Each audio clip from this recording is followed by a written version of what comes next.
তুই মাথা হাতাস না, এখন কি করবি এটা কত তুই? দাঁড়া, বিষয়টা দেখতাছি, কি করবো দেখ।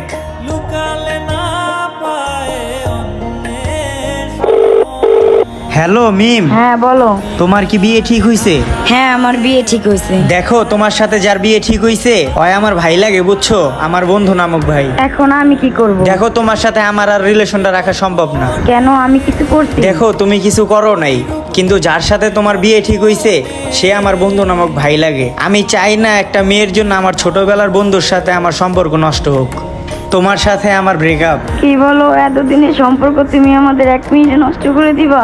তুমি শুধু শুধু কান্না করো না, দেখো আমি তোমার সাথে সম্পর্কটা রাখতে পারবো না। তুমি এই কথাটা বইলো না। ব্রেকআপ, আমাদের সম্পর্ক এইখানেই শেষ। ভালো থেকো তুমি, রাখি। কিরে বন্ধু, তুই এটা কি করলি? ওয়াসিমের লেগে তুই তোর গার্লফ্রেন্ডে ছেড়ে দিলি? হ, ছেড়ে দিলাম। এত বছরের সম্পর্ক, রিলেশনশিপ, তুই এটা নষ্ট করে দিলি ওয়াসিমের লেগা? আরে বেটা, ও হইছে আমার একটা ভাই নামক বন্ধু। 10টা না, একটা মাত্র বন্ধু আমার। ওর জন্য মাত্র একটা না, 1000টা মেয়ে ছেড়ে দিতে পারি। এইগুলা কোনো ব্যাপার না, চল। হ, তা তো দেখলামই। আচ্ছা চল জায়গা।